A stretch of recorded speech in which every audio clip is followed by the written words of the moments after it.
Berapa lama Ibrahim berumah tangga dengan Sayyidah Sarah? 10 tahun, 20 tahun, lebih. Ibrahim punya anak pertama itu usia 86 tahun. Berarti berumah tangga dengan Sayyidah Sarah itu 86 tahun. Baru atas perintah Sayyidah Sarah untuk mengambil istri yang kedua karena Sayyidah Sarah mandul. Jadi perkawinan yang kedua itu ada sebabnya, dan itu atas perintah istrinya.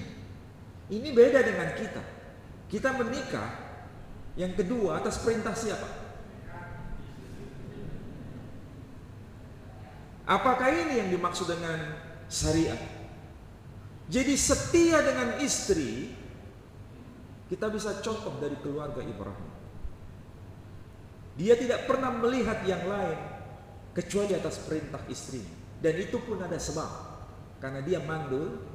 Maka di dalam kitab saudara kita yang Nasrani maupun yang Yahudi, Sayyidah Sarah berkata, ambillah Hajar, karena dengan Hajar aku bisa mendapatkan keturunan. Itulah sebabnya Ismail itu ibunya dua. Satu ibu kandung, yakni Sayyidah Hajar. Dua ibu yuridis, ibu secara hukum. Makanya Ismail atau Bani Ismail dalam tradisi Yunani dikenal dengan dua sebutan. Pertama disebut dengan Hagarenos, artinya anak-anak Hagar.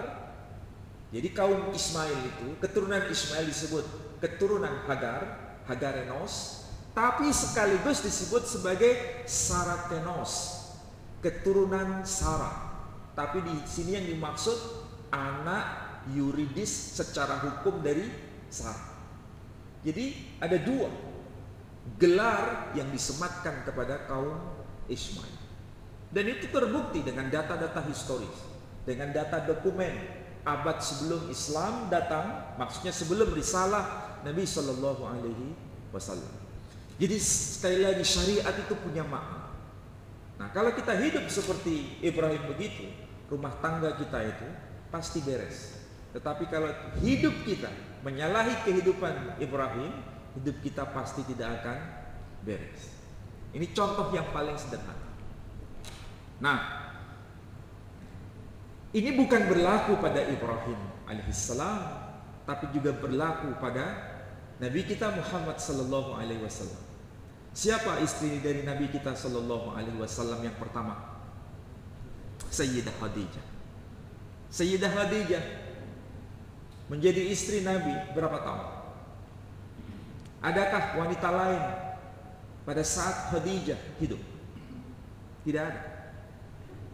Tapi coba lihat manusia sekarang, sama enggak dengan cara Nabi hidup? Ini kalau saya teruskan, banyak orang yang marah sama saya. Tapi saya harus bicara dengan kebenaran ini, karena kadang-kadang syariat itu dimanipulasi, mengatasnamakan agama, tapi jauh dari kehidupan agama. Nggak saya teruskan, nanti takut jadi polemik. Nah, sekarang begini, kita punya kesimpulan, syariah itu bukan sekedar pelaksanaan ritual, tapi di balik ritual itu ada tujuan. Sehingga nanti pulang dari pengajian ini kita bisa paham, oh ternyata kita diperintahkan sholat dekat makam Ibrahim bukan sekedar sholat selesai, tetapi setelah itu ikuti jejak kehidupan Ibrahim. Itu konsekuensi logisnya. Nah, sekarang memang tempat ibadah haji itu tidak sama seperti zaman-zaman itu, zaman-zaman sebelumnya. Sekarang tempat ibadah haji kita ini, kita merasa terasing di lokasi itu. Kenapa kita merasa terasing? Seharusnya yang namanya ibadah, kita itu ada aturan, ada ibadah harian, saling ketemu seperti ini. saling memahami, saling bertegur sapa, saling berkomunikasi. Hidup tidak individual. Makanya ketika kita beribadah selalu berkata apa? Iyyaka na'budu wa iyyaka nasta'in. Ini bukan bahasa personal, ini bahasa komunal. Ini bahasa bersama. Na'budu, bukan a'budu. Kami menyembah, berarti ada kebersamaan. Ini ibadah harian. Sholat subuh, sholat zuhur, sholat asar dan sebagainya. Ada ibadah mingguan. Apa itu ibadah mingguan? Nah, sholat Jumat. Harus saling mengenal, bukan saling tidak mengenal, saling mengenal. Itu tujuan ibadah sebenarnya. Dan ada juga ibadah tahunan. Apa ibadah tahunan itu? Ya Idul Adha kemarin yang kita rayakan itu, ibadah haji itu di sana. Itu ibadah tahunan. Tapi apakah betul kita saling menyapa? Ibadah tahunan itu bertemu dengan saudara-saudara kita dari berbagai bangsa. Ada yang dari Afrika, ada yang dari Eropa, ada yang dari Amerika, ada yang dari Pasifik, ada yang kulitnya putih, ada yang kulitnya kuning, ada yang kulitnya hitam. Seharusnya saling mengenal di situ, saling bertukar informasi bagaimana dunia Islam ini. Seharusnya begitu. Tapi yang terjadi di sana sebaliknya. Kita datang ke sana, yang kita temui hanya orang kita sendiri. Bahkan di sana yang seharusnya bertemu dengan berbagai banyak orang, kita hanya ketemu dengan jamaah yang ada di sini saja. Di sini ketemu dengan jamaah yang di sini, di sono juga ketemu dengan jamaah yang di sini. Betul nggak itu kita rasakan? Jadi meskipun kita di sana bergaul bukan dengan orang Malaysia, bergaul bukan dengan orang Asia, tapi bergaul dengan jamaah Baitul Haq saja di sono. Nggak pernah bertegur sapa dengan yang lain. Padahal seharusnya itu saling mengenal. Bahkan kalau kita lihat lokasi secara fisik saja di sana, itu kita juga merasa asing. Baitullah itu begitu kecil, bahkan tidak jauh dari Baitullah, bangunan itu begitu megah dan besar. Seakan-akan Baitullah tidak ada artinya. Tahu yang namanya Zamzam Tower? Berapa tingginya itu? Berapa kali lipat dengan bangunan Ka'bah itu? Jadi sekarang Baitullah itu kecil sekali. Sedangkan sekelilingnya bangunan besar, mewah-mewah. Ini kalau dilihat di televisi atau di dunia maya, lokasi Baitullah sekarang, Mekah itu seperti Las Vegas. Aura yang disebut aura spiritual itu hilang. Sangat-sangat jauh. Makanya beruntung bagi saudara-saudara yang pernah haji sebelumnya. Kalau haji sekarang, hanya orang-orang yang berduit saja yang bisa berangkat haji. Haji VIP itu berapa sekarang? Ada yang 200 juta, ada yang 300 juta, ada yang 500 juta. Hanya orang kaya yang bisa lakukan itu. Sementara orang-orang kecil harus bisa menunggu paling tidak 20 tahun, 30 tahun daftar tunggu haji itu. Bahkan sekarang haji bukan sebagai ibadah, tapi bisnis. Ini agama sekarang. Agama sudah dirusak sekarang ini. Ini teguran keras bagi siapapun yang menjadikan agama sebagai sarana untuk apa? Menjual ayat-ayat Tuhan. Saya masih ingat ya. Ternyata tidak jauh beda dengan orang-orang yang menjadikan agama itu sebagai sarana bisnis. Ini pengalaman pribadi. Dulu masih saya jahiliyah. itu ada istilah co Yesu. Tahu co Yesu? Co itu menjual. Yesu apa itu? Ini bahasa Cina ini. Itu di dalam gereja itu ada istilah itu. Enak itu co Yesu. Lu kenapa? Dulu kan kamu nggak di gereja ini, di gereja sana. Kenapa kok pindah ke sini? Oh, di sini banyak teman-teman yang kaya-kaya. Jadi kita bisa cari relasi bisnis sini. Makanya co Yesu. Co Yesu. Ini kalau yang non Muslim. Di dalam Islam juga ada menjual ayat-ayat Tuhan. Ternyata sama. Tinggal orang-orang yang bersih hatinya yang lepas dari ikatan dunia ini. Nah, masalahnya ini, sudahkah kita hidup beragama ini secara benar? Bukan beragama dengan casing. Jadikan agama ini sebagai kendaraan kita untuk menuju Allah Subhanahu wa Ta'ala. Bukan menjadikan agama ini kendaraan untuk meraih kekuasaan, untuk meraih ekonomi dan lain sebagainya. Nah, itulah sebabnya ini penyadaran sebetulnya. Dan mungkin barangkali di antara kita telinga kita agak panas. Tapi biarkan telinga itu panas karena dia barangkali salah satu dari pelakunya. Tapi ini teguran bagi siapapun untuk kembali pada jalan Allah Subhanahu wa Ta'ala. Ibadah haji bukan sekedar sibuk hanya soal ritual, tapi memahami di balik makna pelaksanaan haji itu. Mudah-mudahan haji kita ini betul-betul kita implementasikan.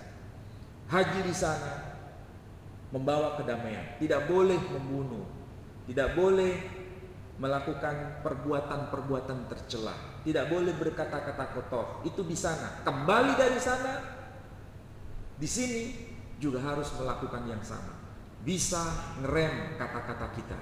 Kalau di sana tidak boleh membunuh binatang, bisa di sini dia tidak boleh menghalalkan darah siapapun. Itu seharusnya makna haji. Bukan sebaliknya. Di sana dia bisa tidak melakukan pembunuhan terhadap binatang. Di sini malah perilakunya garang. Berarti hajinya mabrur atau mabur. Nah, disitulah kita bisa belajar. Mudah-mudahan yang saya sampaikan ini bisa menjadi pelajaran untuk kita semua. Barangkali ada yang mau tanya, silakan. Kalau nggak ada berarti sudah paham semua. Oke.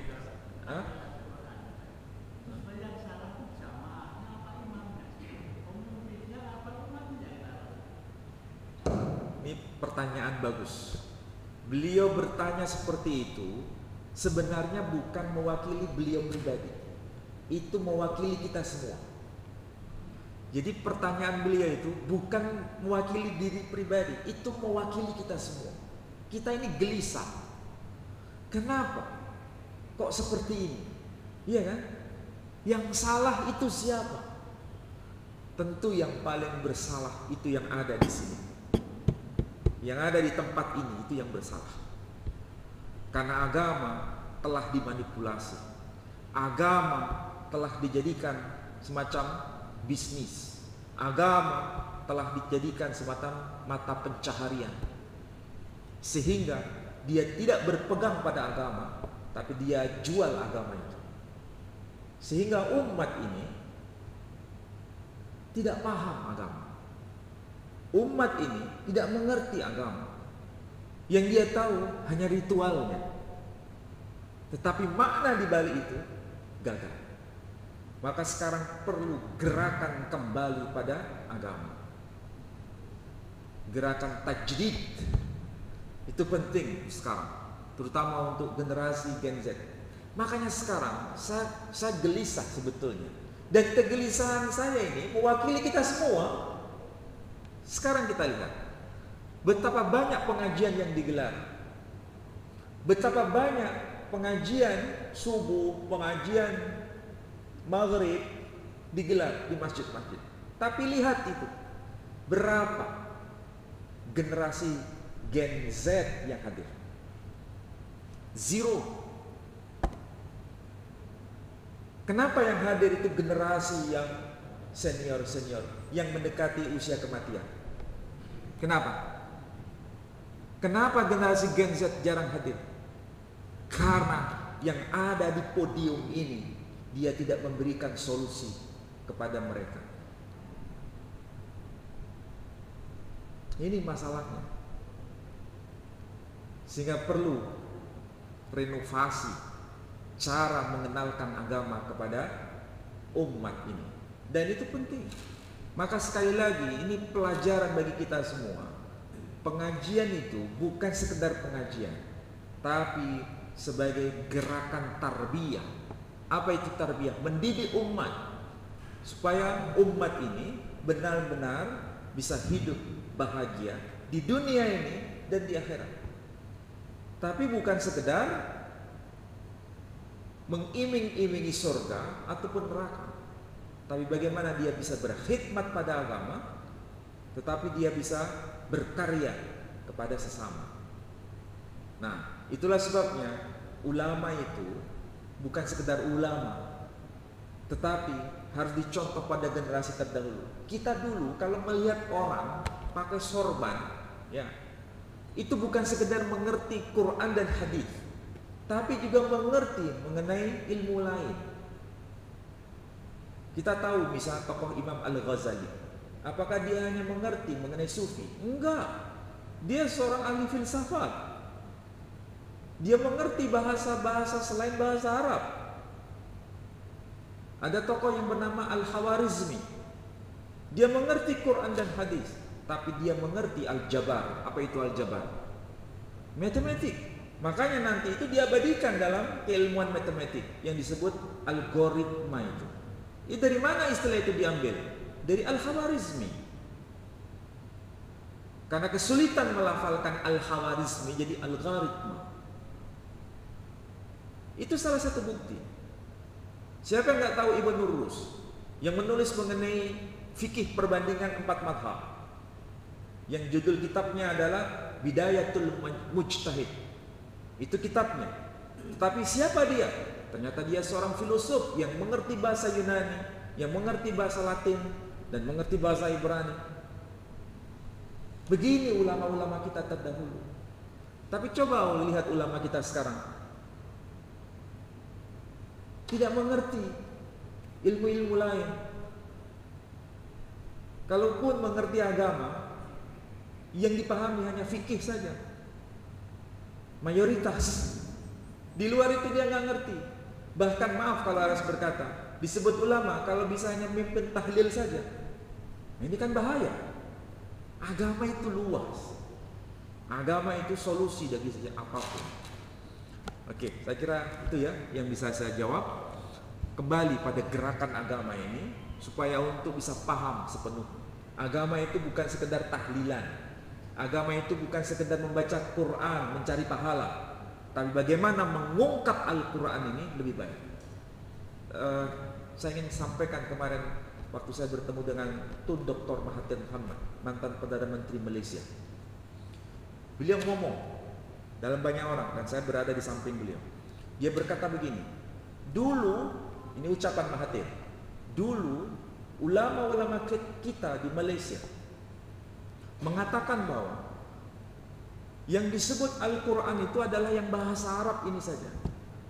Yang terjemahan bahasa Arab itu tidak punya pahala, tidak ada pahala. Jadi kalau membaca, itu membaca Quran yang bahasa Arab, itu yang berpahala. Yang bahasa-bahasa lain, bahasa Inggris, bahasa Perancis, tidak dihitung pahala. Itu ucapan Mahathir, Dr. Mahathir Mohamad. Dan apakah ucapan itu sampai sekarang masih ada? Bahwa yang dinilai pahala itu membaca Quran yang bahasa Arab ini. Ternyata kita mengatakan iya kan? Ini fakta real. Padahal kalau kita membaca dalam bahasa Inggris, karena kita paham bahasa Inggrisnya, atau bahasa Perancis, banyak mutiara-mutiara di situ. Gerakan pengetahuan digali dari Al-Quran. Cuma masalahnya kita nggak sampai ke sana. Kalaupun kita membaca Quran bahasa Arabnya, ketika ditanya, kamu mengerti nggak kamu yang kamu baca? Nggak mengerti juga. Jadi sebenarnya yang salah itu siapa? Ini kegelisahan Tun Dr. Mahathir Muhammad. Nah sekarang beliau punya yayasan yang bernama Perdana Leadership Foundation untuk gerakan kembali pada Quran tapi dengan sarana modern. Nah dia mulai kembangkan itu. Nah beginilah anak-anak muda kalau disentuh dengan Quran dengan bahasa Inggris misalnya, sambil belajar bahasa Inggris, belajar Quran, itu mantap. Dan ini saya sudah mulai, anak-anak muda mulai tertarik di situ. Selain bahasa Arabnya, juga diajarkan bahasa Inggris. Dan mereka tidak menjauh dari agama, justru datang kepada agama. Itu strategi, cara mendekatkan mereka pada agama. Tapi ini salah satu cara, bukan satu-satunya cara. Tergantung kita mau pilih yang mana. Mudah-mudahan ini bisa mengubah cara kita mendekatkan agama pada generasi Gen Z. Karena kalau kita ini mungkin hitungan tahun kita akan meninggalkan dunia ini, tapi anak-anak muda ini adalah pewaris kita nanti. Mudah-mudahan mereka kembali pada jalan Allah Subhanahu wa taala. Saya kira demikian, saya tutup dengan doa penutup majelis. Subhanakallahumma bihamdika asyhadu an la ilaha illa anta astaghfiruka wa atubu ilaik. Assalamualaikum warahmatullahi wabarakatuh.